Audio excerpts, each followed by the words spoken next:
Today's episode is going to be slightly different, and we're labeling this one MDI Basics. Today, we're going to be talking about the topic of pricing. I believe ideas are really important, but ideas with poor pricing usually end up with businesses that don't go too far. This is a mistake I've definitely made in the past, and we'll talk about that. And Ken will share his stories too. So with that, hi Ken, how's it going? How's life?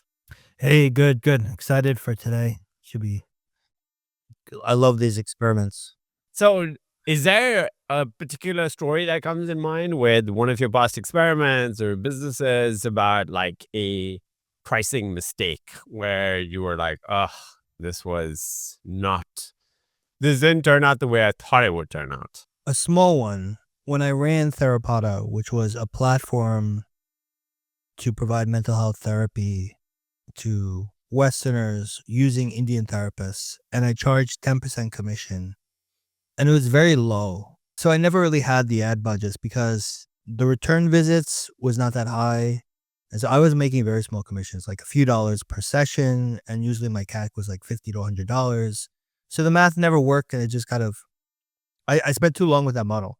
So whereas I saw other people that were just taking the entire first session of the therapist, and so that would have given me like $30, $40, bang right off the bat. Right. So that was one example. Oh, that's a great one. I think it's like when you arrived at the pricing that you thought like 10% commission, was that something other competitors were doing, or did you just thought that this was fair or this was the correct amount of value I'm capturing? Yeah. So at the beginning, I was worried about therapists taking their customers off platform. So I was thinking, all right, if I keep it really low, they won't have a strong motivation to do that.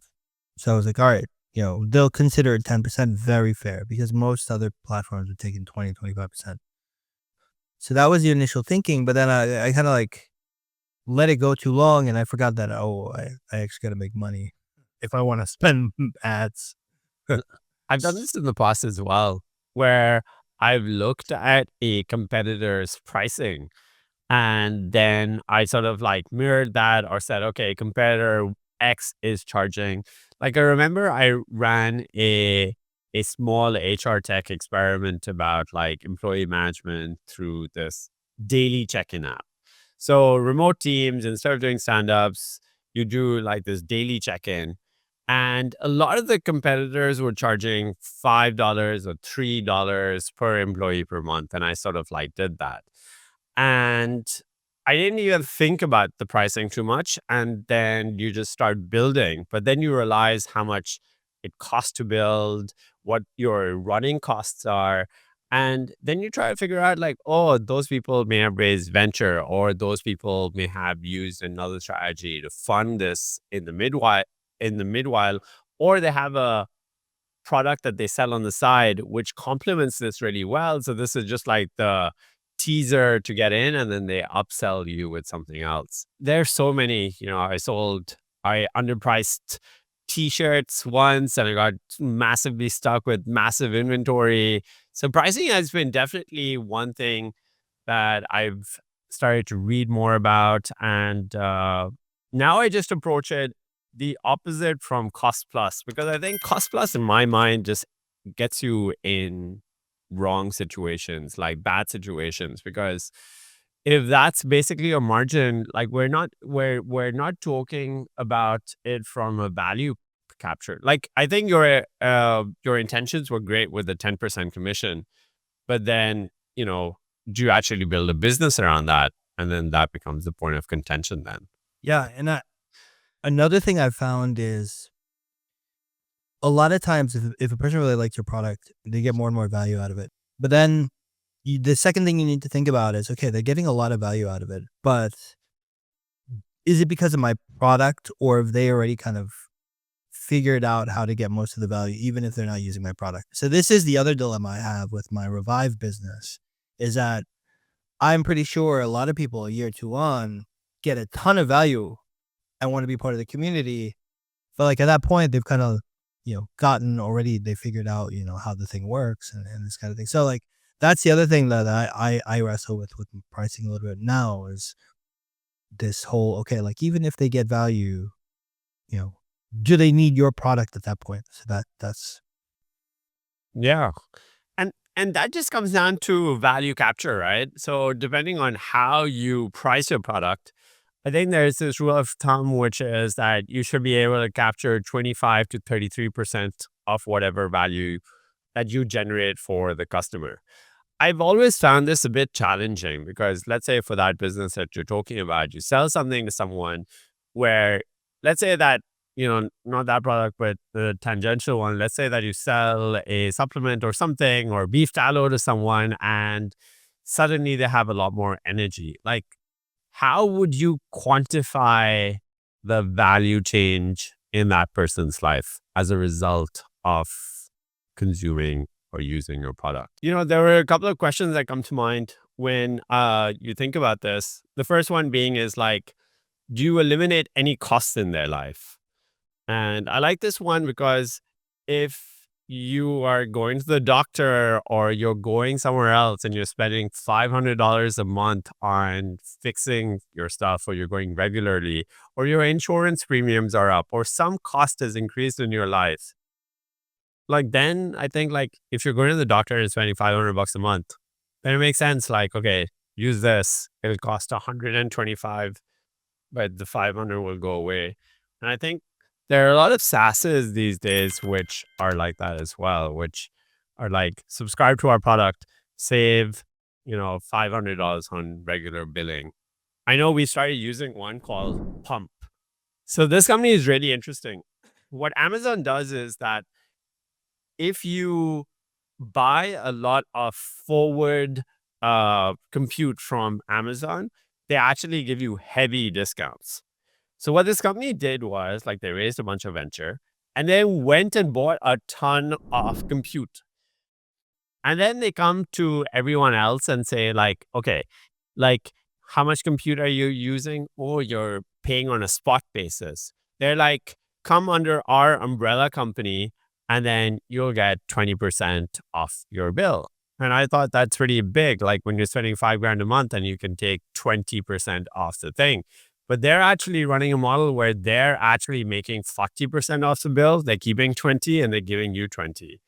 And I thought that was a great model as to how it's very win-win.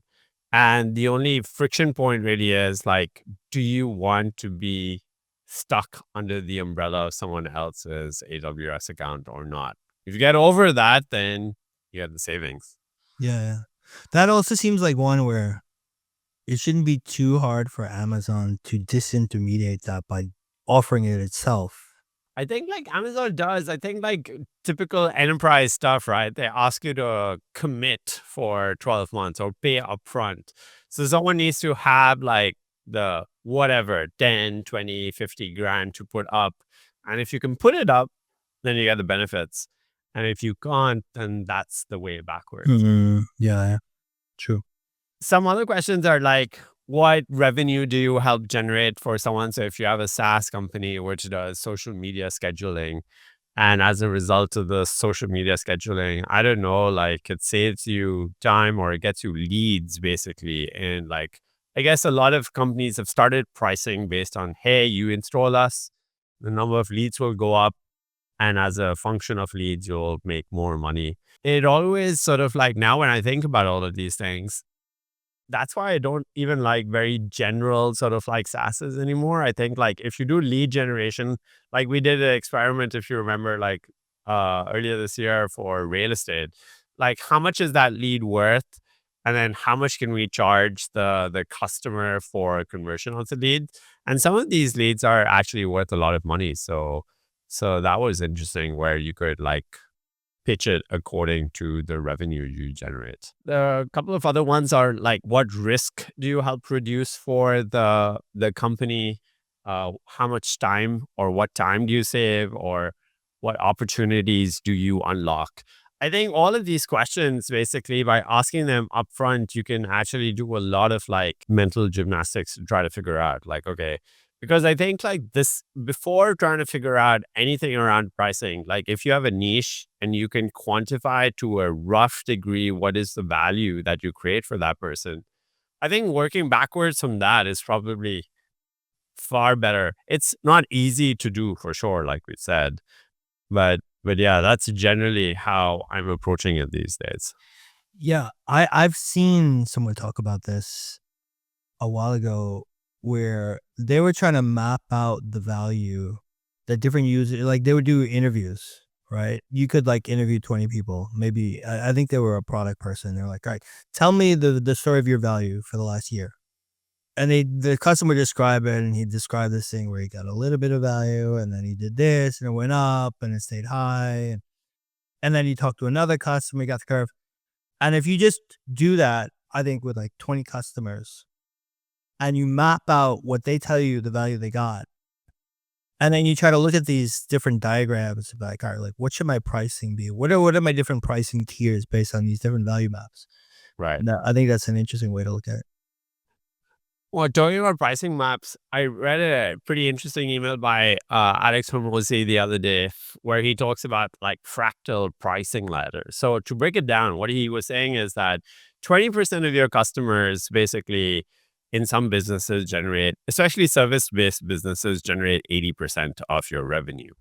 And what he was saying is like, okay, let's say that you have 100 customers, 20 of those sort of like, generate 80% of your business right now. Let's say that you sell services to them for $1,000.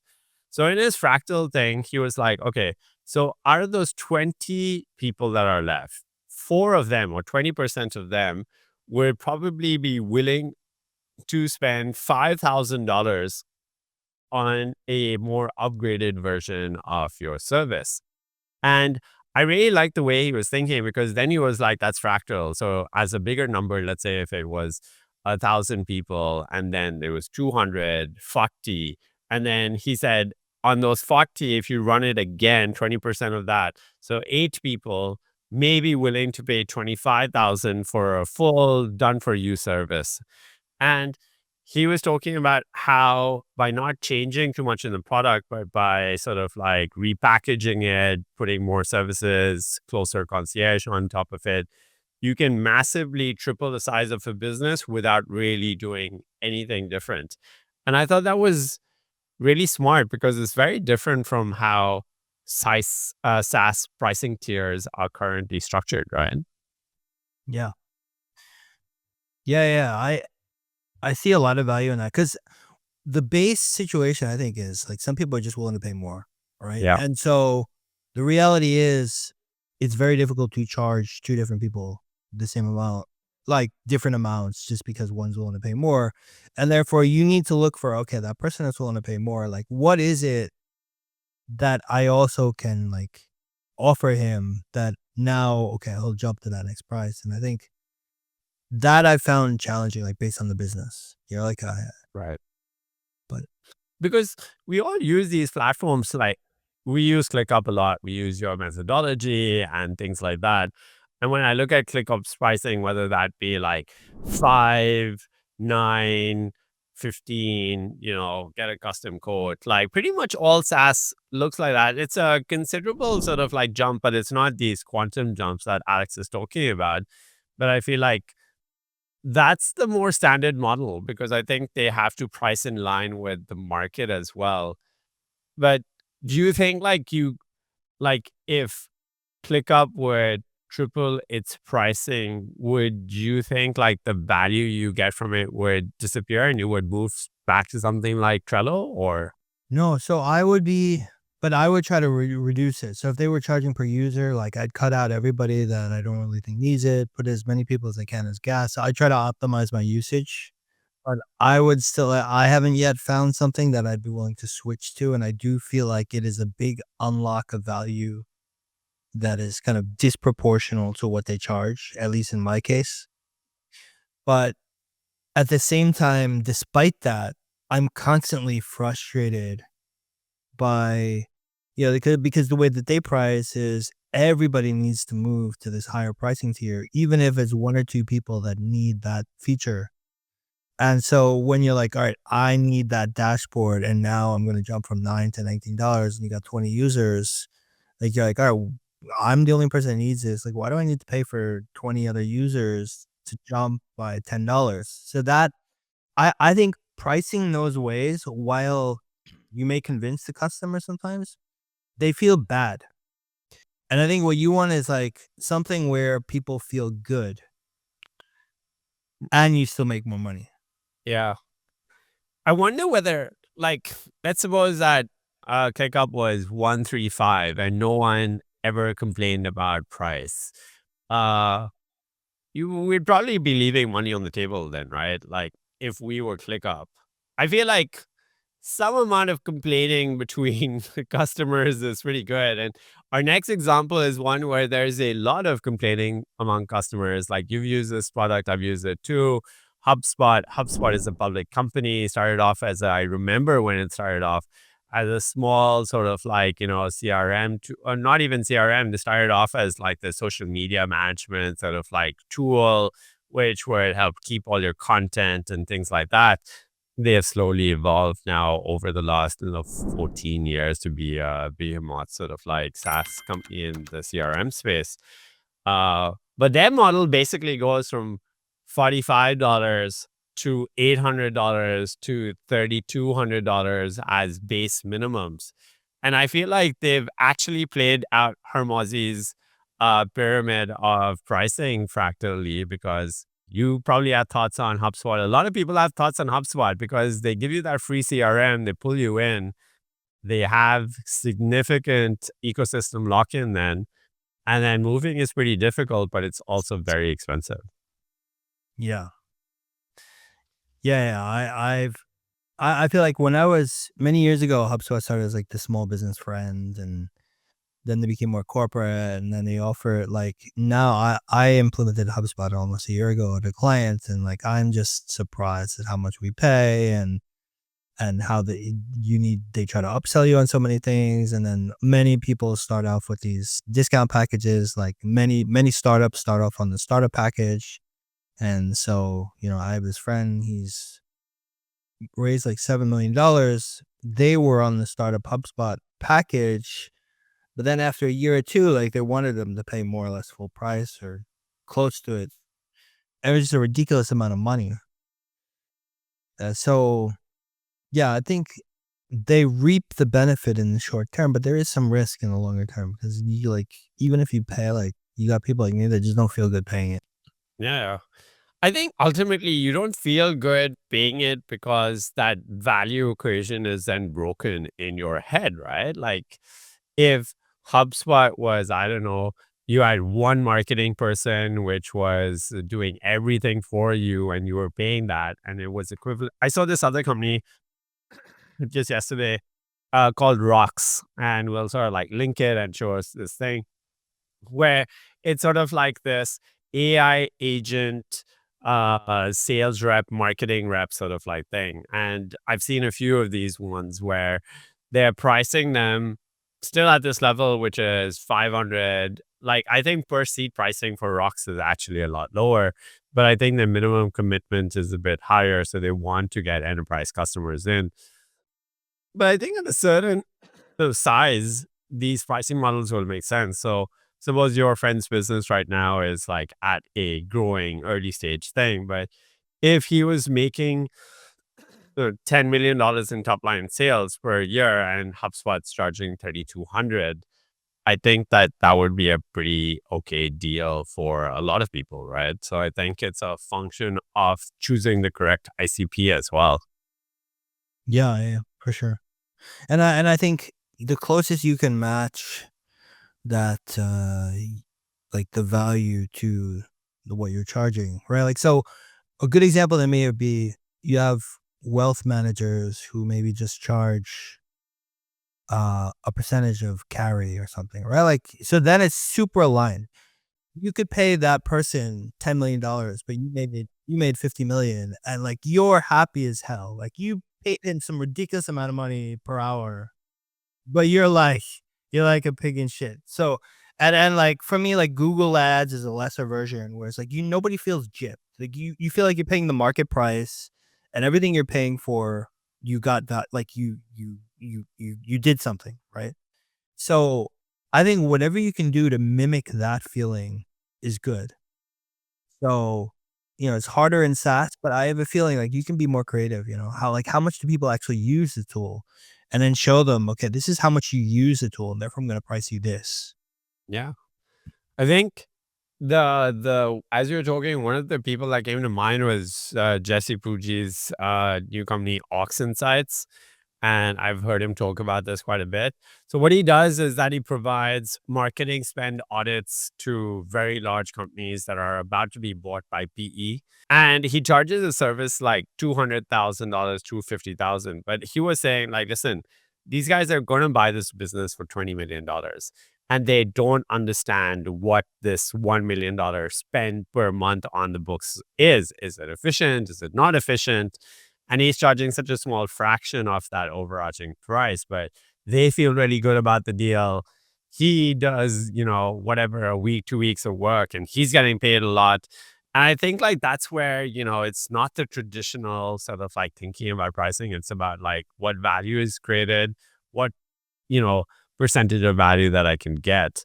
And I read a few sort of like things that you're leaving money on the table when most of your tiers have similar conversion percentages. And I thought that was really cool. Like, if ClickUp had the same like 25% people converting on each tier, they were like, you're probably leaving money on the table because it's probably not supposed to look like that. It's supposed to look like the Hormozy thing, I think. It's like, fewer and fewer people get the larger tiers.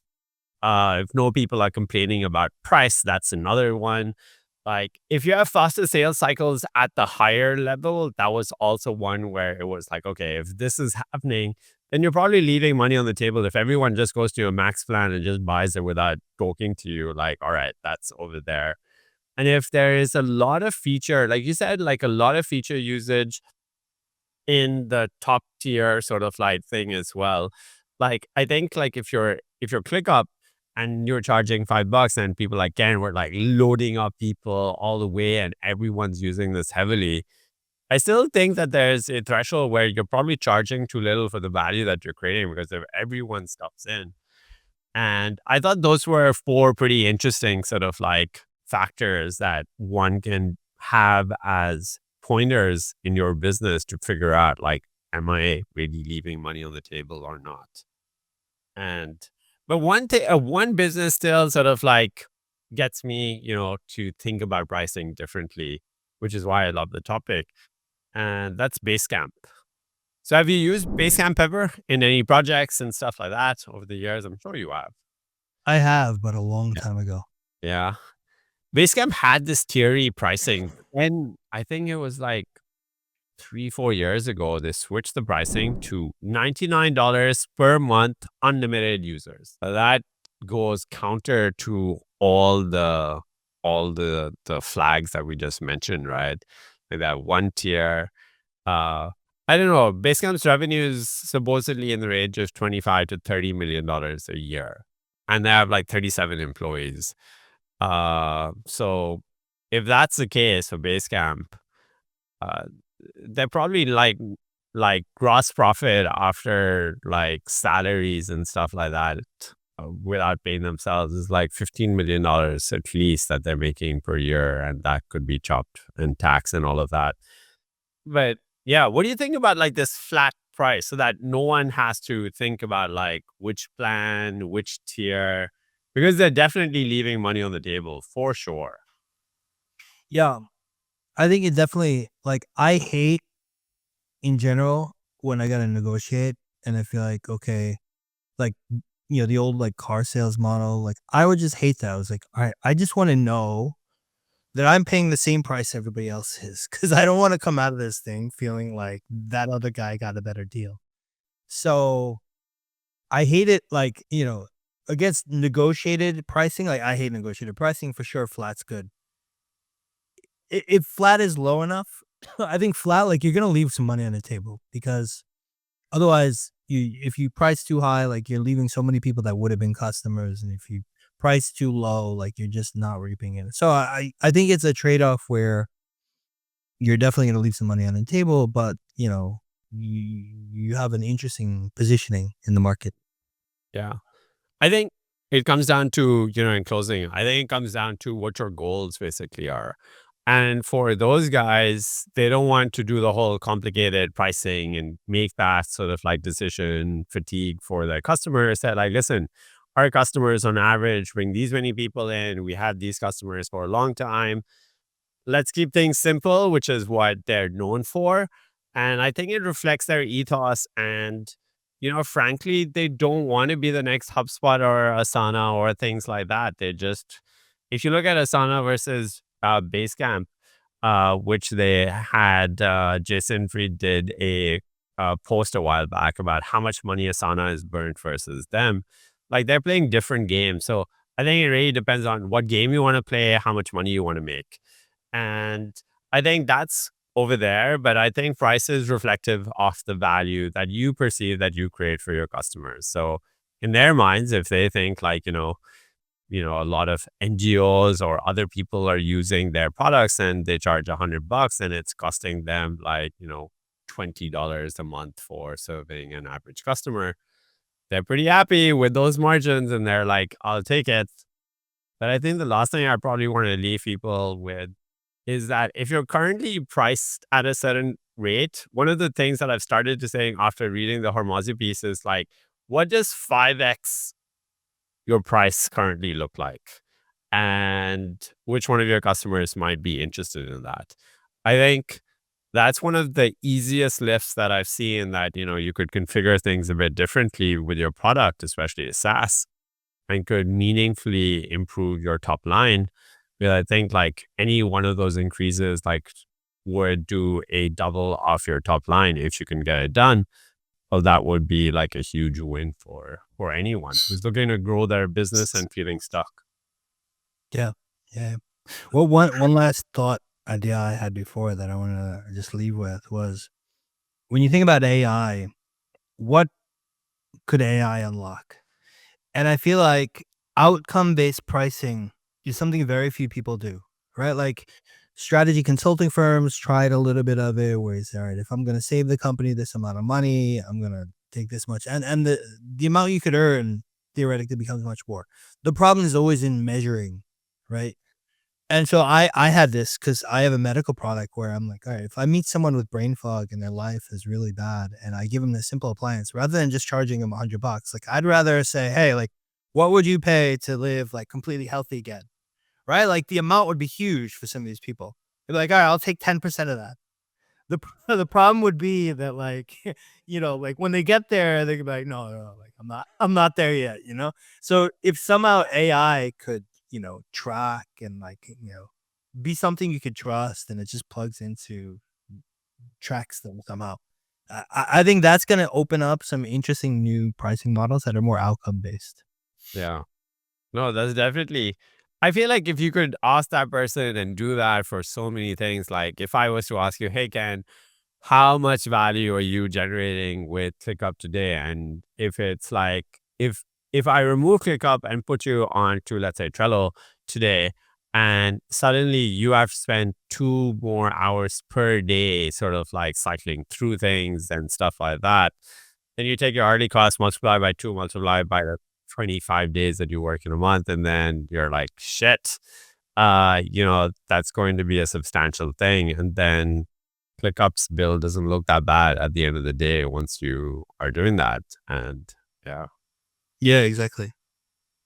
Cool. Well, this was fun. Like, if any of you found this useful, you want us to do more MDI, sort of like basic ideas, these would be sort of like the building blocks, whether that be management or whether that be pricing or inventory or sourcing or getting, your basic uh, P&Ls in shape. Like, message in the comments below or DM us and let us know like if this is of interest. If it's not, then this was an interesting experiment, and next week we have a really interesting different episode in place, so hopefully you'll tune in for that. And since then, take care and see you next week then.